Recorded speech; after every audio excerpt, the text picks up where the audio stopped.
It's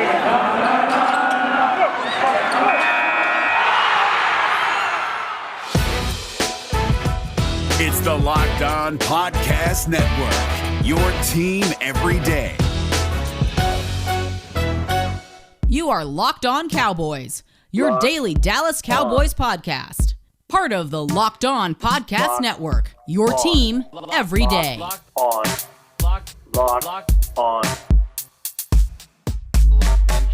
Locked on Cowboys. Welcome back to the Locked On Cowboys podcast, part of the Locked On Podcast Network. Thank you for tuning in. I am your host, Marcus Mosher. You can follow me on Twitter at Marcus_Mosher. And joining me today, as always, is Landon McCool. You can check him out on Twitter at McCoolBCB. You can also listen to him on the Best Coast Boys podcast.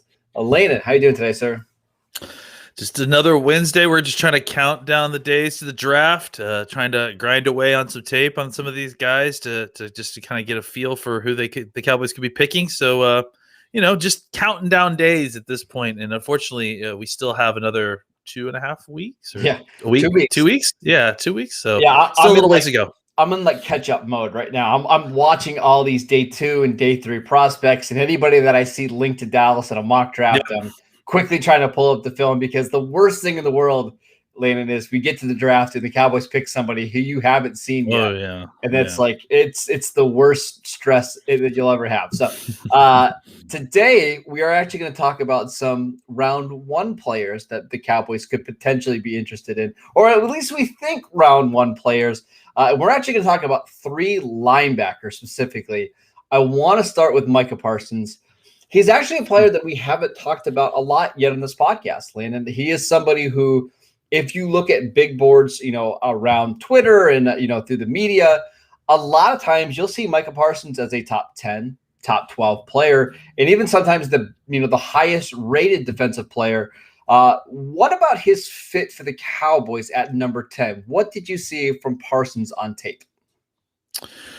Yeah, I mean, it's easy to see. Really, you could look at his testing numbers alone, and it's easy to see why he's being considered, one of these kind of top athletes. He has incredibly rare athleticism. Mm-hmm. He clearly came into Penn State as a very highly touted recruit. He's a very versatile athlete, can do a lot of different things, can run and chase. He is a very good blitzer. He's good at moving forward. Penn State, like I put in my notes, Penn State is known for having incredible athletes. I mean, all you have to do is look at their defensive end who ran a 4.36 to know that. And he stands out when he's playing. Like, he looks like he's moving at a different speed than a lot of these guys. He's very powerfully built. So he's able to sustain blows. I think he's 240 plus. When you talk about modern linebackers that are running sub 4.4 40s, being 240 plus is a good size. I just think that it feels like his motor runs kind of hot and cold at times. And he clearly is not like the type of linebacker. He's not like the Sean Lee type that is, the general of the defense necessarily. I think he's still kind of learning the position. Well, yeah, he was a high school defensive end, so he's only played it for 2 years, and then he opted out. So 2, years at linebacker total in his career. Yeah, and he plays like it. He looks like he's not necessarily super instinctual. And really, I think the thing about him that you would hope that would be a big selling point for a guy with his kind of athleticism would be his coverage ability. And I just didn't see a ton of it. Just because he doesn't do it, right? That Penn State really didn't put him in a position at all to cover. Which is, that's a little scary. Because really all that athleticism is valuable, I guess, when you're being a run and chase linebacker. But if I can't see you in coverage, that's a major part of your job when you're an NFL linebacker now, just the way the game is going. Where does he win? He's obviously the versatile athleticism in an NFL linebacker body. I think you can kind of develop him in a multiple different ways and kind of get a very good linebacker out of him if he can develop. But my unanswered questions is that, he's very raw and needs a lot of hard work to develop what is clearly an amazing, set of natural skills. Does he have the maturity to kind of make the most of them? It feels, we've heard rumors of off-field stuff and there maybe some personal connections there with some people. And I think that, the issue I have is that he's not a complete project yet. Like, he's very much a toolsy type player that you want to develop. I think you can put him on a field and he could be a starter for you just because he's an incredible athlete and he can get by. But if you're trying to see where he's going to, if you're trying to project him forward and you're drafting him, projecting him with the idea that you're going to get him to this incredibly high ceiling, you really need to people need to make sure that they understand that this player has the kind of capacity to do that, or the will to do that, because there is still a ton of holes in his game. And if you just plug him in the way he is right now, he can be exposed if he doesn't work on kind of cleaning up some of his technique things and getting a little bit better instinctually as a linebacker, and just some technique stuff as far even just working through traffic and that sort of thing. Like he could stand to use a lot of cleanup in his technique, and that's a little scary when you're talking about taking somebody. You probably have to take him at the 10th pick. Like, I don't think a guy like this is falling to 44, even with how people are kind of souring on him a little bit. I just don't see him falling that far. Yeah, to compare him to a player that we saw last year, I think I know a lot of people want to say he's the next Devin White or Roquan Smith, and I don't see that. What I see, Landon, is basically a better version of Kenneth Murray, who went 22, 23 last year, right? Like somebody, if they're coming downhill and attacking the line of scrimmage and attacking ball carriers, I think they're fantastic in that role. And that's why I think in the most ideal scheme for him, he's in a Pittsburgh, style defense, or Baltimore, where these linebackers on every snap are coming downhill and just creating havoc. And truthfully, maybe the role that we've seen Jalen play over the last couple I was just going to say, right? Yeah. I mean, he reminds me of a lot of Jalen in some ways, not as much as somebody else that we're going to talk about, but I think in that sense right now, as far as if you were trying to use him, directly into this defense this way, I think anything that involves him moving forward, attacking the line of scrimmage, is something that he's going to be more comfortable doing right away. And he's a phenomenal blitzer. And I think if he goes to a scheme like that, I could easily see an all-pro player. Like, he's got that kind of potential. My fear is, Landon, you put him in a cover 3 defense where 80% of the time he's just going to be dropping backwards, and he's going to be asked to read, what's in front of him, and he's going to be asked to cover and drop 20, 30 yards back into coverage. I just don't know if you're getting the most bang for your buck here. I think it's a lot of projection, and maybe he can do it because he is so athletic and he's so new to the position.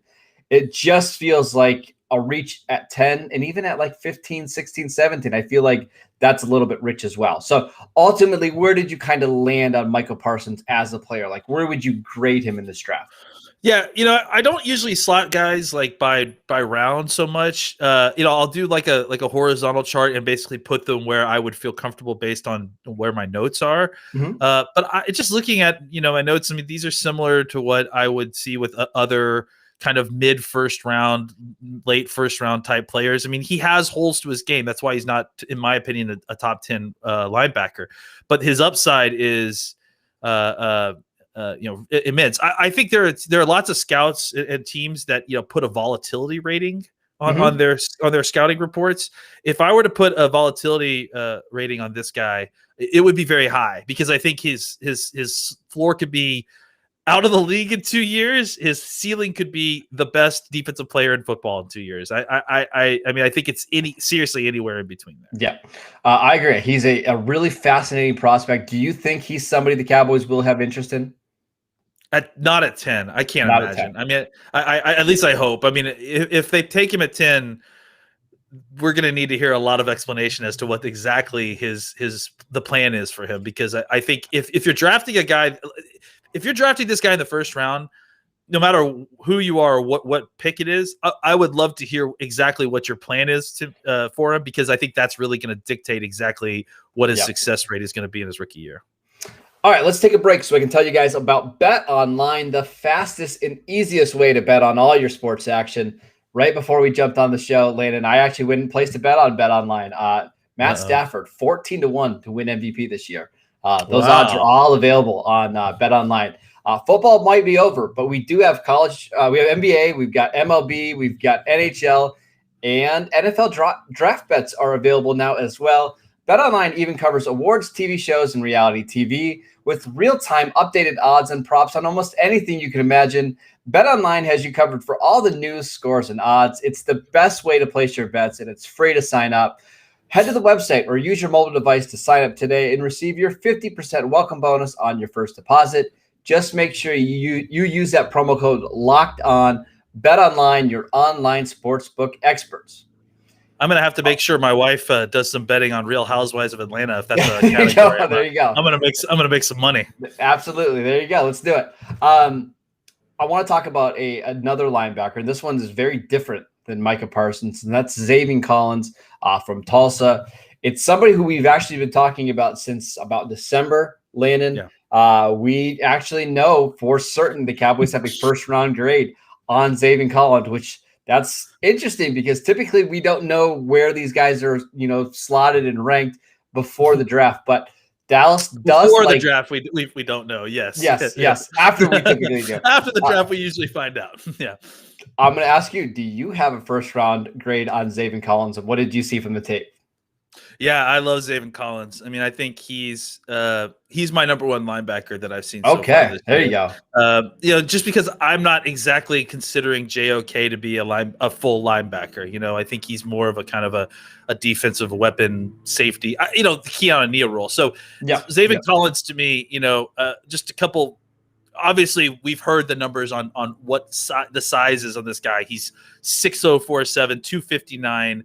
33 and 5/8 arms, 80+ inch wingspan. Ran a 1.63 10-yard split, which is at 259 pounds is pretty good. And has some decent change of ability, a change of direction ability. Ran a 4.36 short shuttle, which again at 260 pounds is not bad. Some notes from SIS: he was number one in the class in sacks per game. He was at 0.5 sacks per game. He's number 2 in the class in pressures per game with 1.8. Number 1 in the class in tackles for loss per game with 1.6. 3.4 yards per target in coverage. Yeah, and that's his strength crazy right there. And honestly, that's the strength of his game to a large degree. Is you see a lot of these bigger linebackers, and they come in and you bring them in for their run defense, and you bring them in because they are dominant run players that can shut down a run game. If anything, I think the run game is maybe a weak spot for Xavier Collins. Not like a total weakness. Yes. But, I mean, the thing that you're drafting Xavier Collins for is that he is an incredible coverage player. He has movement skills at 259 pounds that are absolutely bonkers, to the point where these other two linebackers that we're going to talk about, and we talked about Parsons a little bit, we'll talk about Jamin Davis. They can't compare as coverage guys to Xavier Collins, and they are upwards sometimes 20 pounds lighter than he is. He's just very fluid, can really run for a big guy. When he opens it up, he could really, really run fast. I love the way he doesn't have a problem, even though he's not an excellent run defender, the way that you would imagine a guy his size. He has no problem using his size, mixing it up inside. You don't see him in man coverage, or at least I didn't see him very much in man coverage. Not very often. A lot of drop zone stuff. Yeah, but lots of spot drops, but he's very good at that. He has great instincts. His reactive athleticism is unbelievable for a guy his size. Like, that's the thing that's just crazy. He has really good hand-eye coordination. I think his eye discipline is where he can get into trouble, especially that's his issue in the run game. I think sometimes is that out of alignment, assignment, keys, and execute, I think keys is the aspect where he is probably struggling the most. When I was watching him, I kept on thinking this guy is very Belichickian, right? Like, he is a Patriots defender all the way, smart, tough, versatile, and can do a bit of everything. I think his best position is probably at Mike or Sam, where he can, kind of come down and rush the passer and also be, cover tight ends and then do spot drops. Where does he win? He's a coverage linebacker with a supersized body. And my unanswered questions is, the question that we've been having this whole time. I love him. Let's get him on the team. But where does he fit in Dallas's situation? Dallas needs kind of a speed injection in their linebacker core. They have two guys that are similar to Xavier right now. This guy may be better than those guys, but but you have two of those guys kind of already. How exactly does he fit? If the Cowboys have an answer for that, pull the trigger on this guy. I love him. I don't know that I'd take him at 10, but I certainly don't necessarily have an issue with them trading up to go get him in the first round if they really, really love him. I have so many thoughts on Xavier Collins that I'm probably going to stumble over myself because he's such a fun player. Like, especially if you go back and look at his background, like, let's start from high school, Landon. Yeah. He really didn't play football much growing up. He was actually in gymnastics, and he was like fantastic in gymnastics. And then when he got into high school, he became a starting quarterback and a starting safety. In his senior year in high school, he led his high school to a 14-0 record and a championship playing quarterback. I think he scored 50 touchdowns, something absurd. He was also like a state champion in track, doing some long distance running, some 40 or some 100-meter sprints. He also had like a 4.0 GPA, incredibly smart, plays a bunch of different positions coming into college football, finally finds a home at linebacker, and dominant, right? I mean, he was the Nagurski Trophy winner this year, was super productive. He led his team in tackles for loss, sacks, interceptions, forced fumbles. He was the AAC Defensive Player of the Year. There's just so many like little background nuggets about him that I love. I do agree with you about the run defense part. That's just not a strength. And actually, the way that I would say he plays the run a little bit like Leighton Vander Esch, where like if he just wants to run and attack the football, he's good, right? Yeah. Taking on blocks and stuff is where he needs to get better. He needs to have better instincts, and he just needs to be more physical. He's just not a physical player yet. But you're drafting him because he can cover and he can blitz. Like, his ability to like come off the edge and bend around the edge is incredible. And I think that's what's so intriguing about him. The guy that I've been comping to him for a while is Dante Hightower. And I think he can have that kind of impact in the NFL.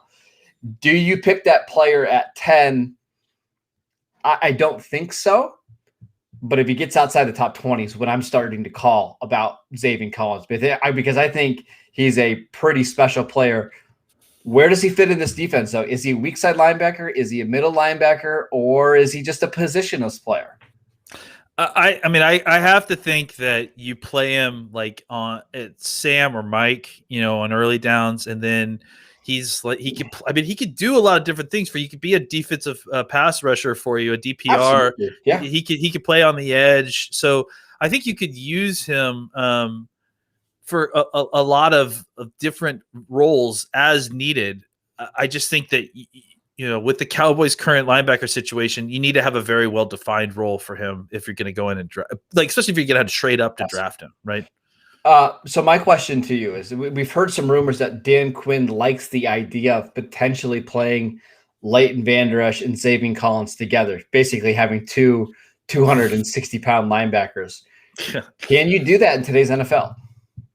Yeah, I think you can. I mean, in drop zone systems, you have two guys with huge wingspans. It takes away windows. It makes the throws a little bit more difficult, especially on some of the slants. I mean, look, here's what you worry, right? Like, let's say they draft Surtain at 10, right? Mm-hmm. Now you've got Trayvon Diggs and Surtain. I think one of the areas that you're concerned about if you've got that. I think the generic fan is going to tell you that there's issues over the top, but I think that these guys are good at staying on players over the top, especially if they have a decent free safety. Where I worry about is getting slanted to death, and these guys getting inside. And I think when you have two 260-pound linebackers with big wingspans, it closes that window, or it makes that window smaller, and it certainly makes the wide receiver think twice about trying to alligator arm. Whether he wants to alligator arm those catches as they get inside, because he's got a big man moving quickly and meanly towards him. So I think that there is lots of value here. I think you can make it's a lot easier for me to be making the argument. I think that you need linebackers and that these kind of linebackers in the modern NFL, because they translate in the pass game a lot easier than you think they do. Yes. And because, when there's nickel packages, you're not suddenly at a huge liability for the run. These guys are bigger guys. We have said that neither one of these guys are excellent at taking on blocks, but they're big enough that they're not going to necessarily get blown away, and that they can, still manage to fill their gap if they're trying to defend the run in a nickel formation. So, yeah, I think these guys are important to have on your team. It's important to have the kind of bigger, rangier linebackers who can close down windows in these kind of drop zones systems. Again, the question now becomes, who's the odd man out at linebacker? Because it's seemingly you have 4 guys if you draft Xavier Collins, if you're including Keanu Neal as part of that package. The answer is probably whoever's not healthy, right? I mean, probably. To be honest, these guys some of them have really struggled to stay healthy. So with this being a 17-game schedule, I guess I just don't worry about it as much anymore. Yeah, that's fair. Just fair. Get 3 or 4 that you really trust and go out there and play. Last question on Collins before we move on. Who is better in coverage, Collins or Jeremiah Owusu-Koramoah? They're different types of coverage, I think, right? I think if you're asking me to drop zone a guy and just be a big athlete in the middle of a zone to shut down passing lanes, I probably want Xavier Collins. If you're asking me to cover a running back out of the backfield, I agree. I think that's where I would take JOK. I agree.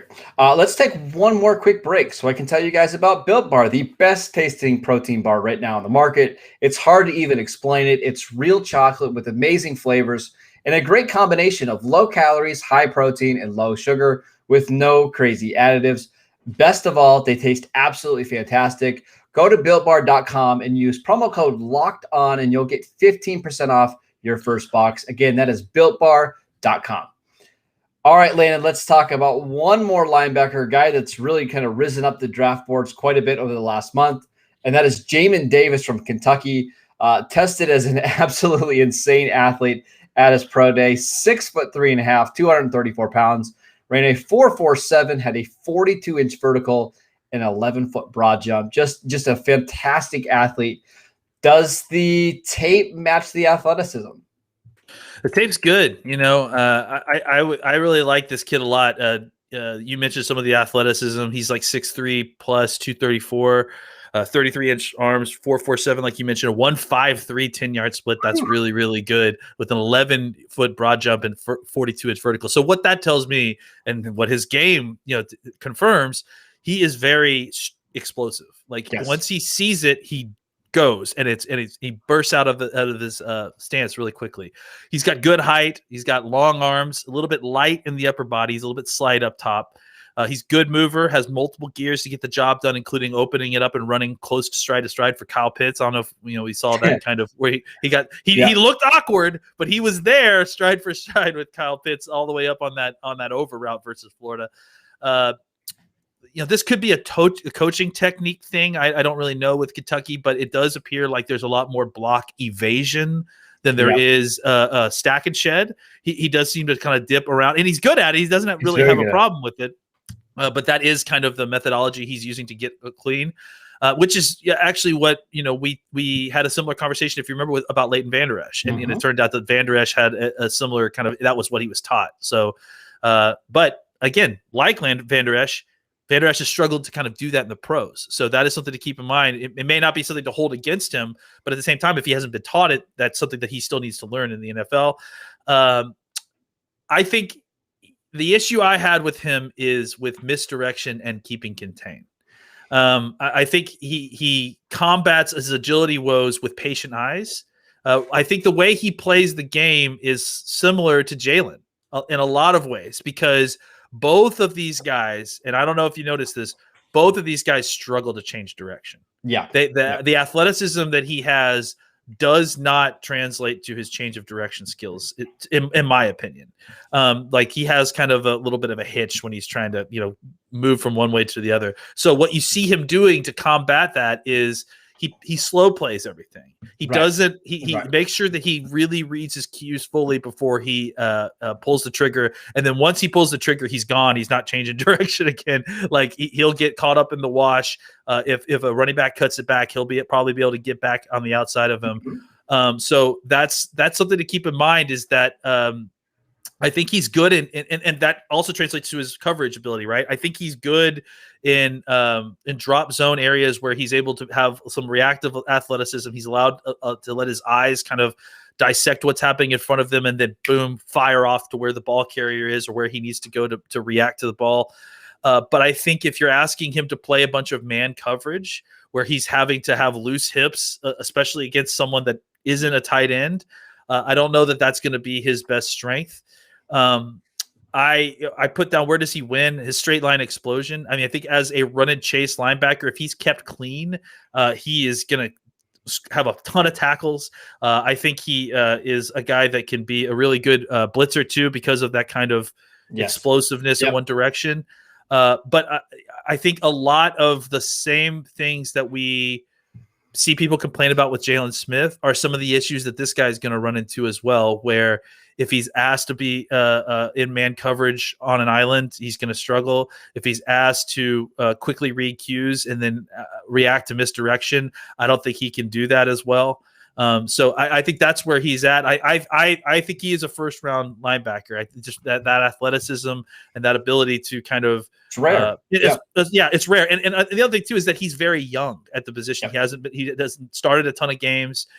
So I think there is some upside there to kind of learn and develop. But I do think that, he is going to need to play kind of in a similar role that you see, like a will linebacker version of Jalen Smith, where he needs some coverage. He needs some time up front. He needs people to occupy blockers so that he can fully read his cues and his keys and then fire off and go make a tackle. There's a lot to like. I just wish he was a tad more flexible and could really, shift his weight and change directions better, because if he could do that, he's like your prototypical will linebacker in today's NFL, right? I just have some concerns about him playing in space. We know he's athletic, but can you, throttle down and make tackles in space? It's really my only big concern. But let's rank these three linebackers as they relate to the Cowboys and how we think they'd fit. I'll go first, Landon. I think to me it's Xavier Collins, and then I think it's probably Jamin Davis, and I think it's Micah Parsons. I know Parsons is maybe more talented than those other two, but I just have more questions about the fit with the Cowboys. How would you rank these three guys? Yeah, I mean, I think that's probably how I would have them. I think Micah and Jamin are very close, and I do think it might be about flavors of ice cream there and about how you plan on using these guys. So yeah, I would probably. I mean, just to make it interesting, I'll go ahead and put Micah in front of Jamin, but I think those two guys' tags are touching. They're very close, and I think Xavier is a rung or two above them. So we've already talked about that. I think both you and I would be in favor of the Cowboys maybe going up and getting Xavier if they, coming from 44 into maybe the back end of the first round. Do you feel the same about Jamin Davis? Like, would you be willing to be aggressive in going to get him? I don't know. I've been thinking about that a lot, and Micah is to me. I think I'll let somebody else deal with that. With Jamin, I think before I went back and rewatched him, I was a lot more open to it. But now that I've kind of watched him a little bit more, I just have concerns. I mean, again, it's not dissimilar to Xavier, where it's like, how different is this guy than what you already have? I think the difference is that to me, Xavier is a rare player. Yeah, like I just don't think that you find that sort of athleticism and that sort of body at all very often. So I all in on trading for Xavier Collins. I think depending on where, obviously depending on where they trade and what they give up. But I think for Jamin, I probably would just wait, and maybe if the cost is the same, or if the cost is a lot to move up, I probably would wait to see if Jabril Cox falls to me or someone like that who I think, maybe. And there's more linebackers in day two. There are more linebackers. So I guess that's the thing, is that it's like the linebacker class is not terrible. And in general, you can find linebackers later in the draft. If I'm taking a guy in the first round, I want him to be special. I think that Jamin Davis and Micah Parsons are special in their own ways, but Xavier Collins to me is rare and a fit for what I'm trying to do. So that's why I'm willing to pay the extra money to go up and get him. I would agree. I'm not giving up multiple picks to go get Jamin Davis, but if he falls to me at 44, I'm absolutely thrilled. I'm running. Collins is a guy that, I think as soon as we get into the 20s, Landon, we're going to start to monitor, maybe the Cowboys potentially trading up, knowing that the team likes him. They've got a first-round grade. There's a need there. Somebody that we'll have to keep an eye on during the first round of the draft. Let me ask you real quick, Marcus. Have you ever seen – I was trying to think about this. Have you ever seen anybody that the Cowboys have so obviously projected that they liked before a pick like this, especially for a guy that isn't necessarily going to be their first pick?